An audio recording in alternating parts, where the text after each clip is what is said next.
Baik, argumen akan saya mulai dalam hitungan 3, 2, 1. Dewan juri yang terhormat, masih perdebatan pada kali ini adalah Dewan ini menyesalkan transisi OpenAI menuju struktur perusahaan berorientasi profit. Saya sebagai tim kontra sangat tidak setuju dengan hal tersebut. Mengapa demikian? Dewan juri yang terhormat OpenAI memang pada awalnya bertujuan untuk memberikan manfaat bagi seluruh manusia. Tapi perlu kita ketahui bahwasanya dunia mengalami perubahan semakin hari dan kita harus mengikuti dinamika yang ada, di mana kebutuhan manusia semakin hari semakin meningkat, utamanya dalam hal pendanaan. Tim pemerintah menyampaikan bahwasanya penerapan OpenAI yang aplikatif ini berpengaruh apabila struktur perusahaan yang berorientasi profit diubah menjadi struktur perusahaan berorientasi profit, berdampak pada yang namanya penyalahgunaan. Saya sebagai tim kontra tidak setuju dengan hal tersebut. OpenAI beresiko mengalami penyalahgunaan bukan hanya apabila ia itu bertransisi menjadi struktur perusahaan berorientasi profit, tapi juga sangat memungkinkan ketika struktur perusahaan non-profit itu ada yang namanya penyalahgunaan OpenAI. Bahkan resikonya itu angka kemungkinannya lebih tinggi dibandingkan apabila OpenAI berorientasi pada profit. Mengapa demikian? Apabila OpenAI ini memiliki struktur perusahaan berorientasi profit, maka kita dari pihak organisasi ataupun pihak yayasan akan membuat yang namanya lapisan pelindung atau sebuah lapisan ganda, sebuah pengawasan yang lebih maksimal dan juga lebih ekstra terhadap pengguna-penggunanya. Contohnya adalah bagi anak di bawah umur, mereka tidak dapat mengakses hal-hal yang tidak pantas mereka lihat atau tidak pantas mereka tonton. Nah, dari hal ini dapat kita lakukan dengan yang namanya sebuah pengembangan. Kemudian, tim pemerintah menyampaikan bahwasanya OpenAI ini merupakan produk tersentralisasi, sebuah program yang membutuhkan dana besar.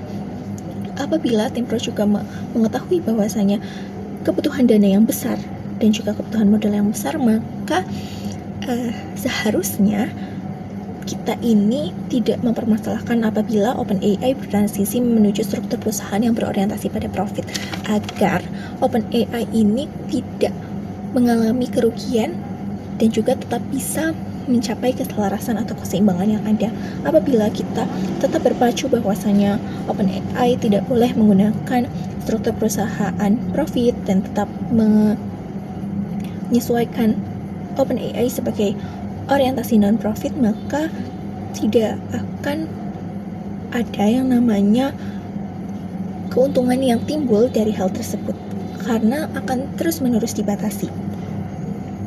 Kemudian, dengan adanya profit secara besar-besaran atau keuntungan yang ada, maka investor akan lebih mudah untuk datang kepada kita.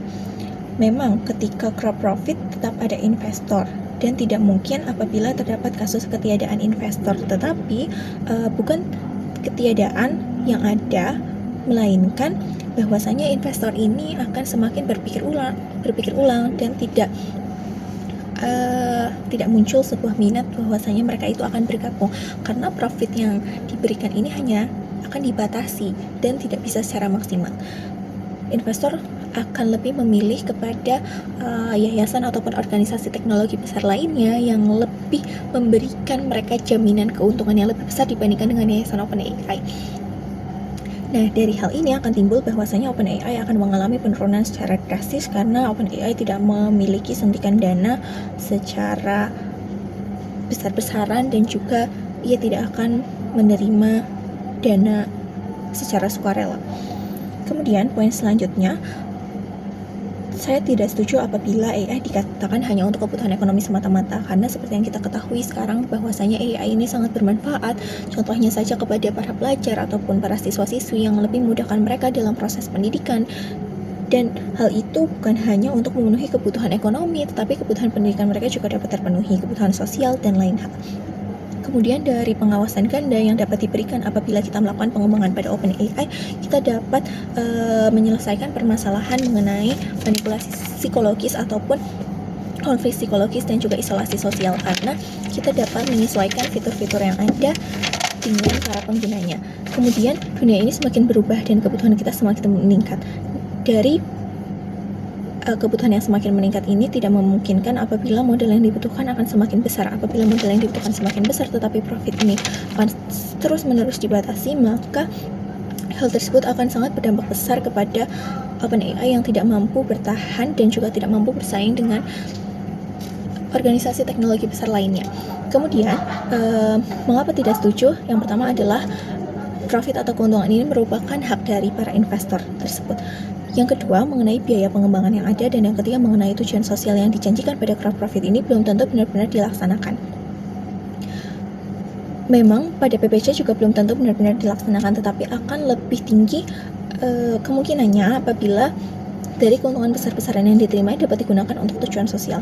Kemudian, mengapa masih ini penting? Dikarenakan transisi OpenAI menuju perusahaan berorientasi profit akan muncul sebuah surprise yang lebih besar kepada organisasi OpenAI agar dia itu mampu memberikan sebuah peningkatan seperti peningkatan kompetensi dan peningkatan fitur-fitur lainnya yang dapat lebih menyesuaikan masyarakat zaman sekarang, sehingga akan lebih tinggi manfaatnya dan juga dapat menyesuaikan dengan tujuan OpenAI pada awalnya. Kemudian yang kedua, biaya pengembangan yang dibutuhkan dari OpenAI yang ada dapat kita ambil dan dapat kita tarik dari profit secara besar-besaran yang diterima oleh para investor.